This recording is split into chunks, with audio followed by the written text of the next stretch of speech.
Hello students, आज का हमारा टॉपिक है सूडो फोर्स। तो जेई मेंस 2021 के लिए जो हमने सीरीज स्टार्ट की थी इम्पोर्टेंट टॉपिक्स की, उसके अंदर आज मैंने टॉपिक लिया है सूडो फोर्स। तो सबसे पहले यहाँ पे मैंने कुछ प्रॉब्लम्स ली है जो कि लास्ट ईयर एग्जाम में आई हुई है। ये दोनों प्रॉब्लम जेई मेंस में, ये जेई एडवांस में और ये जेई मेंस में। तो सबसे पहले हम बात करते हैं कि सूडो फोर्स कैसे अप्लाई करते हैं और ये सूडो फोर्स होता क्या है। 5 मिनट पहले इसके बारे में देखेंगे, फिर इन क्वेश्चंस को हम सॉल्व करेंगे। तो देखो सूडो फोर्स क्या होता है, उससे पहले देखो कि सबसे पहले हमें फ्रेम के बारे में जानना जरूरी है कि फ्रेम क्या होता है। देखो सबसे पहले हम बात करते हैं फ्रेम की। फ्रेम दो टाइप के होता है इस दुनिया में, एक तो होता है इनर्शिया फ्रेम, एक होता है इनर्शिया फ्रेम और एक होता है नॉन इनर्शिया फ्रेम। ठीक है, नॉन इनर्शिया फ्रेम। सबसे पहले मैं बात करता हूं इनर्शिया फ्रेम की। इनर्शिया फ्रेम ऐसा फ्रेम होता है, ऐसा ऑब्जर्वर जिसका एक्सेलरेशन क्या हो, जीरो हो। मतलब जब हम किसी बॉडी को या किसी ऑब्जेक्ट को ऐसे फ्रेम से देख रहे हैं, उस ऑब्जर्वर का एक्सेलरेशन अगर जीरो है तो मैं उस फ्रेम को बोलूंगा इनर्शिया फ्रेम। अगर ए ऑब्जर्वर अगर मेरे पास इक्वल नॉट जीरो है, अर्थात अगर मैं किसी बॉडी को एक ऐसे फ्रेम से देख रहा हूं जिस फ्रेम के में जो आदमी है उसके पास कुछ ना कुछ एक्सेलरेशन है, तो उस केस में बोला जाता है कि ये नॉन इनर्शिया फ्रेम है। अर्थात ए ऑब्जर्वर अगर इक्वल नॉट जीरो है तो उस फ्रेम को बोला जाता है नॉन इनर्शिया फ्रेम। तो न्यूटन्स लॉ ऑफ मोशन जो अप्लाई होते हैं वो केवल इनर्शिया फ्रेम के अंदर अप्लाई होते हैं। नॉन इनर्शिया फ्रेम में Newton's law of motion apply नहीं होते हैं। ठीक है, तो इनर्शिया फ्रेम के अंदर ही न्यूटन्स लॉ ऑफ अप्लाई होते हैं। तो बात करते हैं अब यहाँ पे सबसे पहले कि सूडो फोर्स की, कि सूडो फोर्स क्या होता है। देखो एक छोटा सा एग्जांपल देखते हैं कि सूडो फोर्स को समझने के लिए कि हमें इसकी जरूरत क्यों पड़ी, वो पहले देखते हैं। ठीक है, कि सूडो फोर्स की जरूरत क्यों पड़ी। देखो मेरे पास एक बंदा ए है और एक बंदा है बी। ठीक है, इन दोनों को u बराबर 0 से छोड़ दिया जाता है। ओके, नीचे ग्राउंड है,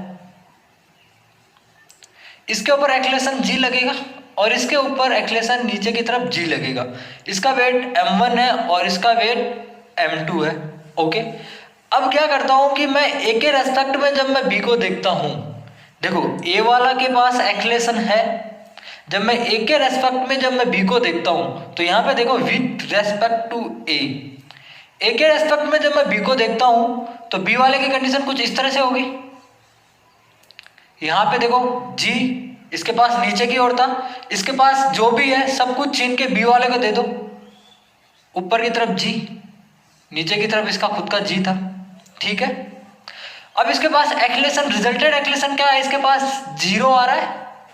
रिजल्टेड एक्सेलरेशन b वाले के पास a के रेस्पेक्ट में क्या आ रहा है, 0 आ रहा है।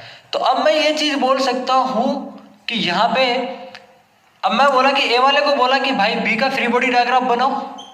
जब मैंने बोला ए वाले को कि भाई बी का फ्री बॉडी डायग्राम बनाओ, जब ए बी का फ्री बॉडी डायग्राम बनाता है, जब ए बी का फ्री बॉडी डायग्राम बनाता है तो उसको लगता है कि इसके ऊपर एक नीचे की तरफ m2g फोर्स लग रहा है इसके खुद के वेट के कारण। यहाँ पे क्या है, m2g एक फोर्स लग रहा है जो कि इसके खुद के वेट के कारण है। अब जब ए ने बी को देखा तो इसके पास एक्सेलरेशन क्या आ रहा था, 0 आ रहा था। जब ए ने बी को देखा तो इसके पास एक्सेलरेशन क्या आ रहा था, 0। लेकिन जब इसको बोला गया कि इसका फ्री बॉडी डायग्राम बनाओ, जब इसने इसका फ्री बॉडी डायग्राम बनाया तो इसने देखा कि इसके ऊपर एक फोर्स लग रहा है इसके खुद के वेट के कारण m2g। ठीक है, इसका मतलब इसके पास अगर यहाँ पे फोर्स है नीचे की तरफ फोर्स है तो यहाँ पे कोई ना कोई एक्सेलरेशन, यहाँ पे कोई ना कोई ऐसा फोर्स होगा जो इसको बैलेंस कर रहा होगा, क्योंकि इसके रेस्पेक्ट में ये रेस्ट में होना चाहिए। ठीक है, अब इसी कमी को दूर करने के लिए सूडो फोर्स लगता है इसके अपोजिट डायरेक्शन में, एफ सूडो फोर्स। कौन सी कमी को दूर करने के लिए, कि जब ए वाला बी को देखता है तो बी ए के रेस्पेक्ट में क्या आता है, रेस्ट में होता है। अब यहाँ पे ये तो रेस्ट में है ही नहीं क्योंकि इसके ऊपर नीचे की तरफ m2g फोर्स लग रहा है। तो इसी कमी को दूर करने के लिए इसके ऊपर अपोजिट डायरेक्शन में एक फोर्स लगता है जिसको बोला जाता है सूडो फोर्स, और जिसका वैल्यू होता है मास ऑफ ऑब्जेक्ट और a इंटू ऑब्जर्वर। ठीक है, mass of object a into observer. ठीक है, तो इस तरह से सूडो फोर्स की हमें जरूरत पड़ी। कमी क्या थी कि इसके पास नीचे की तरफ फोर्स था, लेकिन अब इसके रेस्पेक्ट में तो ये क्या है, रिजल्टेड फोर्स 0 है, लेकिन यहाँ पे 0 नहीं है रिजल्टेड फोर्स, तो यहाँ पे एक ऊपर की डायरेक्शन में ऐसी कमी को दूर करने के लिए एक फोर्स लगता है जिसको बोला जाता है सूडो फोर्स। देखो ए के पास एक्सेलरेशन है, तो यहाँ पे इसके पास एक्सेलरेशन है, तो मैं एक ऐसे फ्रेम से देख रहा हूँ इस वाले ऑब्जेक्ट को जिसके पास एक्सेलरेशन है, तो मैं बोल सकता हूँ कि ये नॉन इनर्शिया फ्रेम में है। ध्यान रखना, नॉन इनर्शिया फ्रेम क्या होता है? ऐसा ऑब्जेक्ट जिसके पास कुछ ना कुछ एक्सेलरेशन हो, ठीक है, ऐसा ऑब्जर्वर जिसके पास कुछ ना कुछ एक्सेलरेशन हो। तो इसके पास एक्सेलरेशन था, तो मैं जब इसको देखा तो नॉन इनर्शिया फ्रेम में से जब इसको देखूंगा तो इसके ऊपर एक सूडो फोर्स लगाया अपोजिट डायरेक्शन में। तो यहां से हमने क्या सीखा कि सूडो फोर्स की जो डायरेक्शन होती है वो अपोजिट डायरेक्शन में है। किसके? इसके एक्सेलरेशन की। जो ऑब्जर्वर है उसके एक्सेलरेशन के अपोजिट डायरेक्शन में सूडो फोर्स की डायरेक्शन है। वैल्यू कितना है? Mass of object A into observer, ठीक है।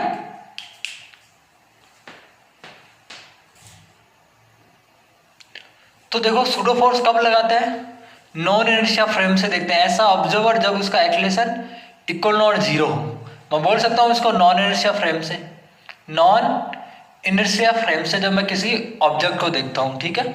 दूसरा, इसका वैल्यू कितना होता है? मास ऑफ ऑब्जेक्ट, जिस ऑब्जेक्ट को मैं देख रहा हूं, और ए इंटू ऑब्जर्वर, ठीक है। यहाँ पे क्या है? ए इंटू ऑब्जर्वर।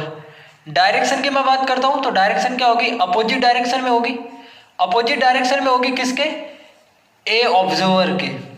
जो ऑब्जर्वर होगा उसका जो एक्सेलरेशन है उसके अपोजिट डायरेक्शन में होगी सूडो फोर्स की डायरेक्शन, ठीक है। तो तीन चीजें ध्यान रखना है, कब लगाना है, वैल्यू कितना होता है, और डायरेक्शन कहाँ होगी? जो अपोजिट डायरेक्शन में होगी, जो ऑब्जर्वर है उसके अपोजिट डायरेक्शन में। तो वैल्यू कब लगाना है और डायरेक्शन, ये तीन चीजें अगर हमें सूडो फोर्स में पता है तो हम इसके सवालों को सॉल्व कर सकते हैं इजीली, ठीक है। ऐसा फ्रेम मतलब non inertia frame, mass of object A into observer, opposite direction किसके? ऑब्जर्वर के अपोजिट डायरेक्शन में सूडो फोर्स लगेगा।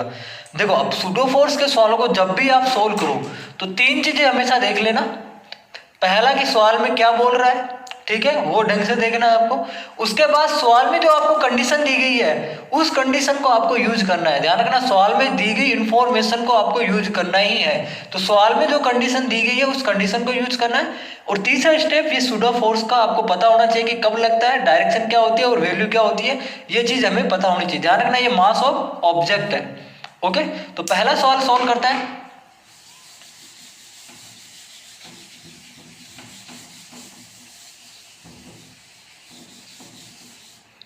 पहला सवाल है आपके पास, ये मेरे पास कोई बॉक्स है, ठीक है, ये कोई बॉक्स है और इसके ऊपर एक फोर्स एक्ट है बाहर से F एक्सटर्नल। इस बॉक्स का मास है m, ठीक है, और एक्सेलरेशन a है। अंदर एक ऑब्जेक्ट है m मास का जो कि लटका हुआ है यहाँ से और स्ट्रिंग से लटका हुआ है। और स्ट्रिंग क्या है? आइडियल स्ट्रिंग है। जब भी सवालों में आपको स्ट्रिंग के बारे में कुछ ना बोला जाए तो आपको मान के चलना है कि ये आइडियल स्ट्रिंग है और ये थीटा एंगल पे है। यदि ऑब्जेक्ट, ये जो ऑब्जेक्ट है वो इक्विलिब्रियम में है, ध्यान रखना, सवाल हमने देख लिया कि ए एक्सेलरेशन से ये किधर की तरफ जा रहा है, बाहर से एक्सटर्नल फोर्स है, मास ऑफ दे रखा है बॉक्स का है और इसके अंदर एक ऑब्जेक्ट लटकाया गया है और थीटा एंगल पे। सवाल यह है कि यदि ये ऑब्जेक्ट इक्विलिब्रियम में है, ठीक है, विथ रेस्पेक्ट टू, यहाँ पे देखना, विथ रेस्पेक्ट टू बॉक्स, अगर ये ऑब्जेक्ट इस बॉक्स के रेस्पेक्ट में, ये जो बॉक्स के अंदर है उसके रेस्पेक्ट में क्या है? इक्विलिब्रियम में है। ध्यान रखना, इंपॉर्टेंट कंडीशन यही है, यहाँ से सवाल सॉल्व होगा। इक्विलिब्रियम और with respect to box, box के रेस्पेक्ट में। तो आपको एक्सेलरेशन फाइंड करना है, इस बॉक्स का एक्सेलरेशन क्या होगा। तो देखो बॉक्स के पास एक्सेलरेशन है, अब आपको देखना है इस बॉक्स के रेस्पेक्ट में ही इसको देखना है।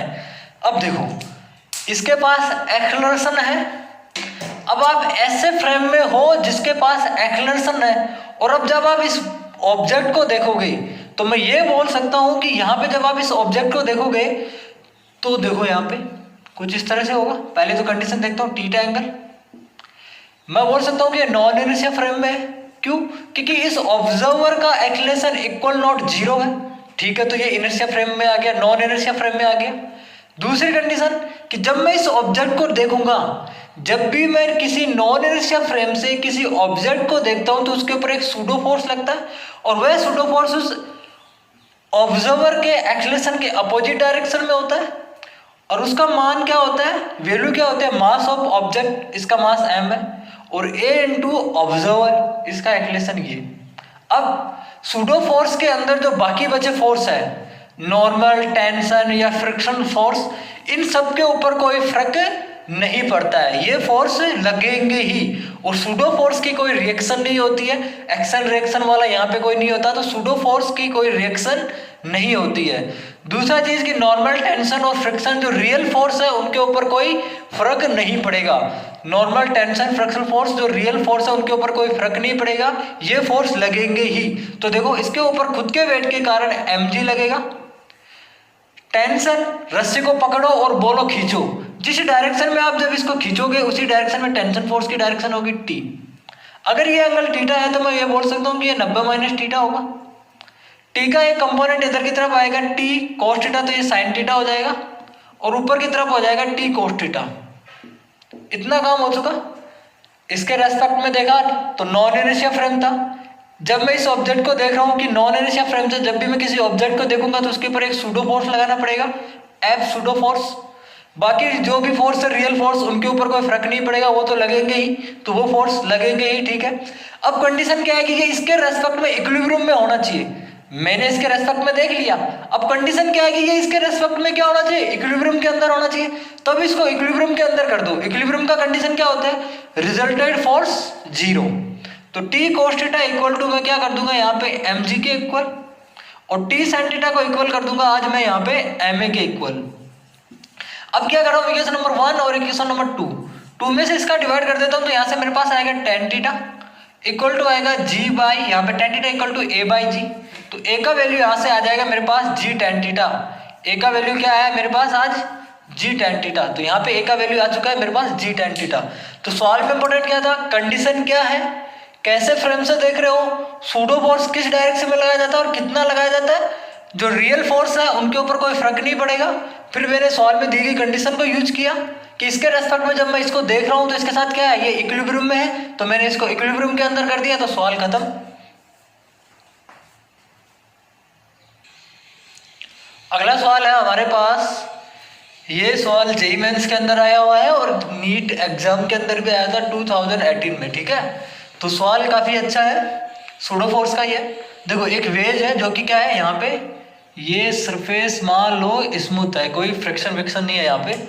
m मास का एक ऑब्जेक्ट है और एक स्मॉल मास का एक ऑब्जेक्ट है, और इसके ऊपर f एक्सटर्नल है और ये थीटा दे रखा है यहाँ पे वेज एंगल, ठीक है। और ये f फोर्स है, और आपको ये a बताना है। आपको क्या बताना है, a बताना है, जिससे कि ब्लॉक वेज पर स्लाइड ना करे। देखो पहले सवाल की कंडीशन देख लो, आपको क्या है कि ये a फाइंड करना है, जिससे कि ये ब्लॉक जो स्मॉल ब्लॉक है m, ये वाला ब्लॉक इस वेज के ऊपर स्लाइड ना हो। तो पहले आपको इसके मोशन को समझना होगा कि मोशन किस तरह से हो रही है। देखो ये वाला ऑब्जेक्ट इसके ऊपर स्लाइड ना करे, तो देखो मान लो कि ये मेरे पास क्या है, वेज है। मान लो कि ये मेरे पास क्या है, वेज, और ये स्मॉल मास का m का क्या है, ब्लॉक है। अगर ये वाला इसके ऊपर स्लाइड ना करे और इसके ऊपर एक F एक्सटर्नल फोर्स कुछ इस डायरेक्शन में लगा हुआ है, हॉरिजॉन्टल डायरेक्शन में, ठीक है, ये कुछ इस तरह से मूव करे, ठीक है, ये वाली वेज भी आगे मूव कर रहा है और ये वाला ब्लॉक भी इस वाली डायरेक्शन में मूव कर रहा है, जब भी मैं ये वाला फोर्स एक्ट कर रहा हूं कुछ इस तरह से, ठीक है। देखो इस तरह से ये इसके ऊपर स्लाइड नहीं कर रहा। अब कंडीशन देखो यहाँ पे, अब ये इस तरह से मूव कर रहा है, तो मैं ये बोल सकता हूं कि इसका जो एक्सेलरेशन है हॉरिजॉन्टल डायरेक्शन में वो इसके एक्सेलरेशन के इक्वल होगा। दोनों साइड एक्सेलरेशन से मूव कर रहे हैं इधर की तरफ, ठीक है। तो सवाल यह है कि जब ये इसके ऊपर स्लाइड ना करे तो आपको ए बताना है।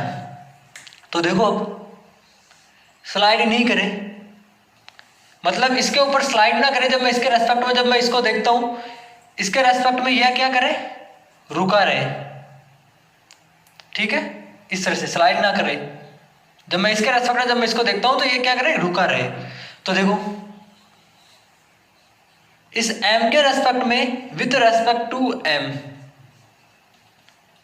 अब m के पास क्या है, एक्सेलरेशन है, m के पास a एक्सेलरेशन है इस वाली डायरेक्शन में, ठीक है। m के रेस्पेक्ट में ये क्या करे, स्लाइड ना करे।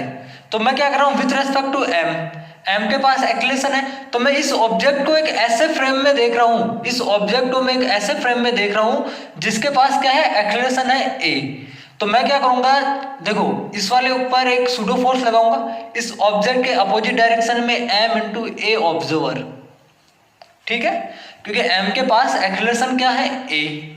मैं इस ऑब्जेक्ट को इसके ऐसे फ्रेम में देख रहा हूँ क्योंकि नॉन इनर्शिया फ्रेम है, क्योंकि ए इक्वल टू नो क्या आ रहा है यहाँ पे ऑब्जर्वर का 0 आ रहा है, ए इक्वल नॉट 0 आ रहा है। तो मैं एक ऐसे फ्रेम में देख रहा हूँ जिसका एक्सलेशन इक्वल नॉट 0 है, तो इसके ऊपर एक सूडो फोर्स लगेगा, वो होगा mass of object A into observer. ठीक है, अब कंडीशन क्या है सवाल में कि ये इसके ऊपर स्लाइड ना करे।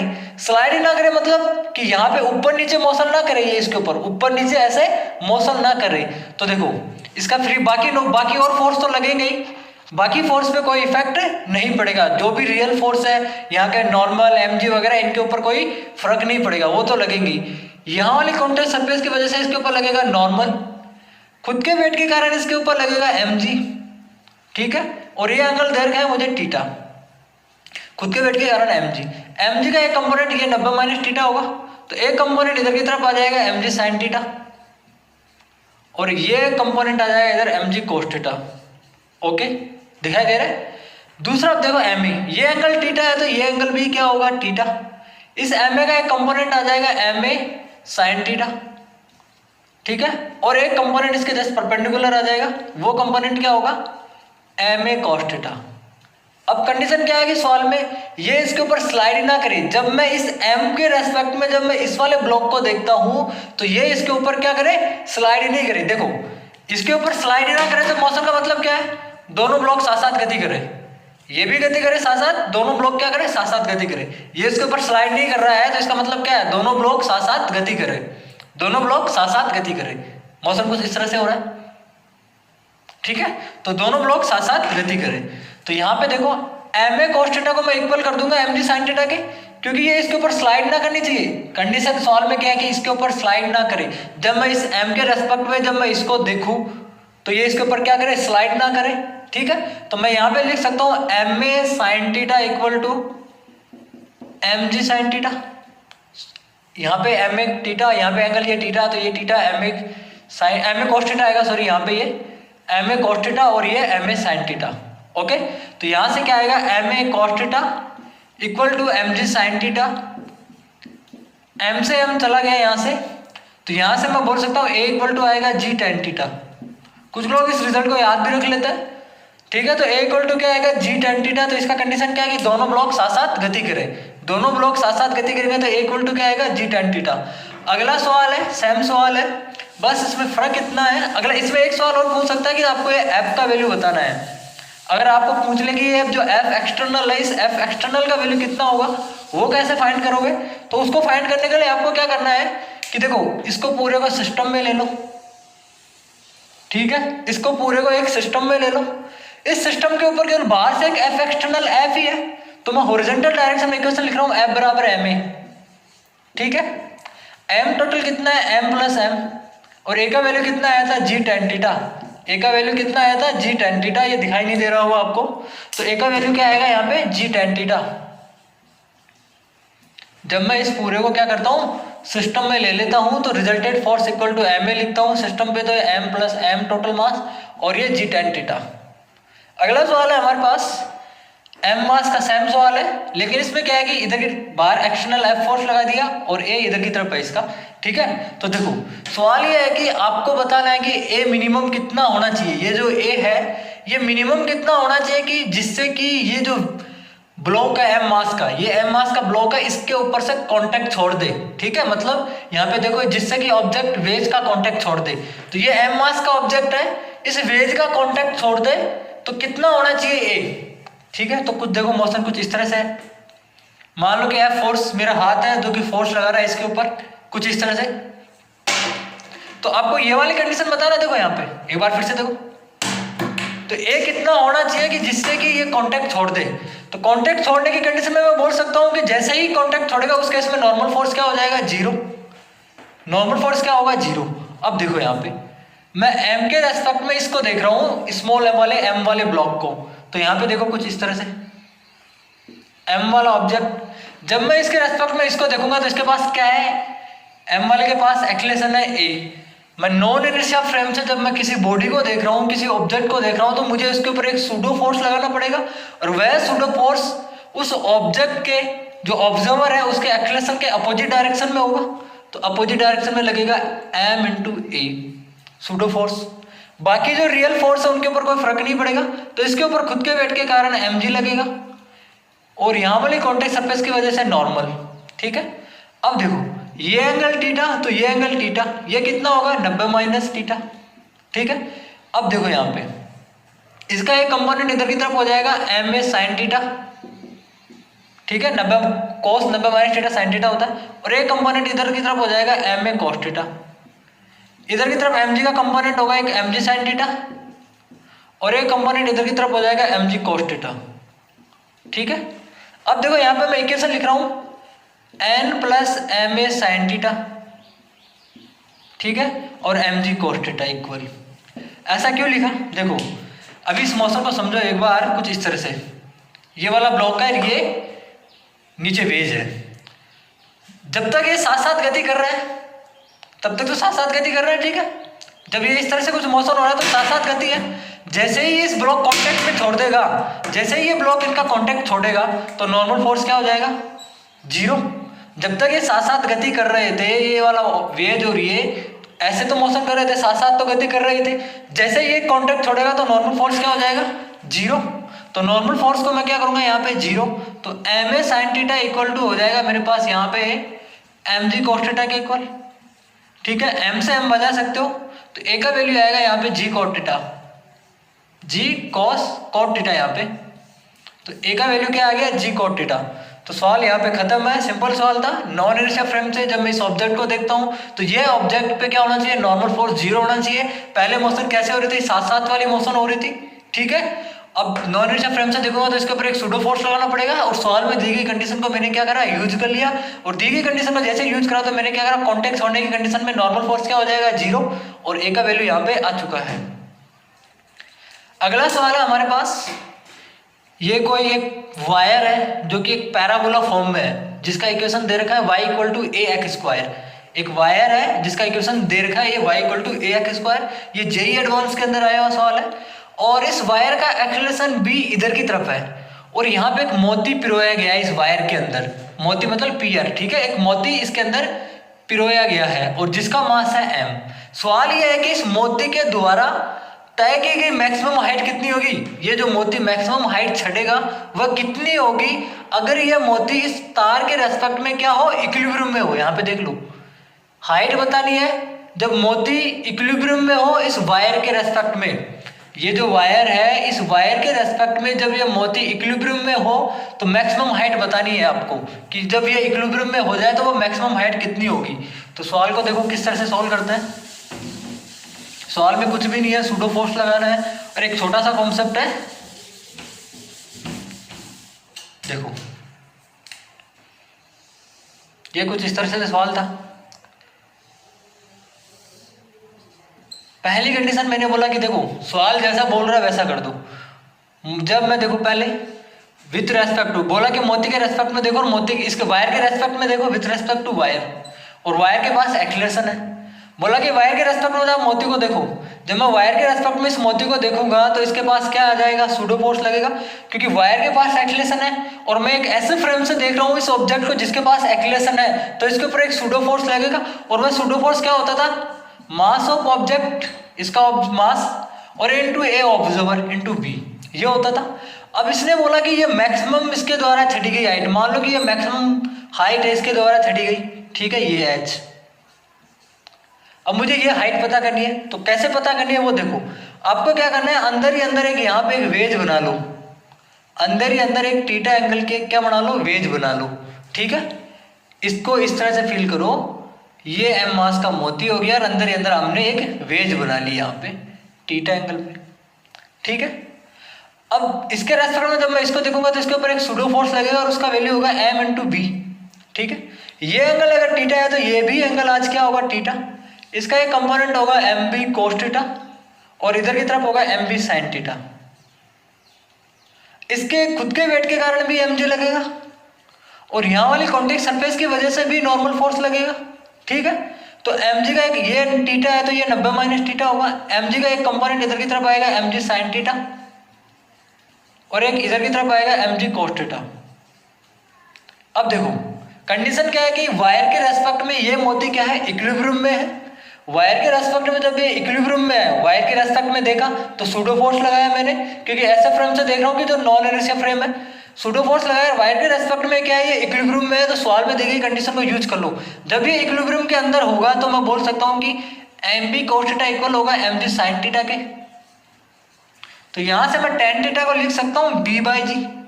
यहां से टेन थीटा को मैं क्या लिखूंगा, बी बाई जी। अब देखो सवाल में एक चीज का तो हमने इस्तेमाल किया ही नहीं, Y equal to A X square का। यहाँ पे एक वेज बनाई मैंने, यहाँ पे जो मोती चढ़ा यहाँ पे मैक्सिमम हाइट पे, ये हाइट पता करनी है मुझे। टेन थीटा मुझे पता चल गया बी बाई जी, ठीक है। मैं यहाँ से ऐसा लिख सकता हूँ, इसका जब मैं डिफरेंशिएशन करूंगा तो D Y by D X equal to two A X, D Y by D X equal to two A X. अगर मैं यहाँ की बात करता हूँ टेन थीटा, लेकिन ये थीटा है, ये जो स्लोप है वो तो नेगेटिव में स्लोप है, ये जो स्लोप है वो नेगेटिव में स्लोप है, कुछ इस तरह से नेगेटिव स्लोप है। तो यहाँ से मैं टेन थीटा इक्वल टू लिख सकता हूँ माइनस टू ए एक्स, या इसको ऐसे लिख सकता हूँ D Y by D X equal to minus ten theta, क्योंकि यहाँ की जो स्लोप होगी वही तो एंगल होगा ये। थीटा कैसे पता करूँ, थीटा पता करने के लिए मुझे D Y by D X करा, D Y by D X का वैल्यू टू ए एक्स है, ठीक है यहाँ पे। और ये किस D Y by D X क्या होता था, टेन थीटा, जो कि स्लोप यहाँ पे नेगेटिव है, ये किस चीज को शो करता है, स्लोप को, और स्लोप यहाँ पे नेगेटिव है, तो माइनस साइन मैंने अपने दिमाग से लगाया यहाँ पे। तो माइनस साइन जब मैंने अपने दिमाग से लगाया ये वाला, तो minus two X upon B by G. तो यहाँ से मेरे पास एक्स का वैल्यू आ जाएगा, और एक्स मेरे पास आएगा यहाँ पे B by two G A minus में। तो एक्स कोऑर्डिनेट आ चुका है मेरे पास, एक्स कोऑर्डिनेट आ चुका है B by two G A. X coordinate उठा के यहाँ पे पुट करो तो आपको ये वाई कोऑर्डिनेट मिल जाएगा। तो सवाल खत्म, मैक्सिमम हाइट क्या होगी, ओके। तो सवाल में क्या था, सवाल में दी गई कंडीशनों की यूज करा, नॉन इनर्शिया फ्रेम से देख रहा था, कंडीशन क्या चाहिए, इक्विलिब्रियम में होना चाहिए, इक्विलिब्रियम में कर दिया। फिर D Y by D X, minus sign यहाँ पे क्यों लगाया मैंने, क्योंकि स्लोप यहाँ पे नेगेटिव है इसलिए मैंने माइनस साइन लगाया। और ये इक्विलिब्रियम की कंडीशन लिखी मैंने। सूडो फोर्स क्यों लगाया, क्योंकि नॉन इनर्शिया फ्रेम से देख रहा हूँ, क्योंकि वायर के पास एक्सीलरेशन है, जब ऑब्जर्वर के पास एक्सीलरेशन है तो उसको बोला जाता है नॉन इनर्शिया फ्रेम। जब भी मैं किसी बॉडी को नॉन इनर्शिया फ्रेम से देखूंगा तो उसके ऊपर एक सूडो फोर्स लगाऊंगा, सूडो फोर्स की डायरेक्शन अपोजिट डायरेक्शन में होगी।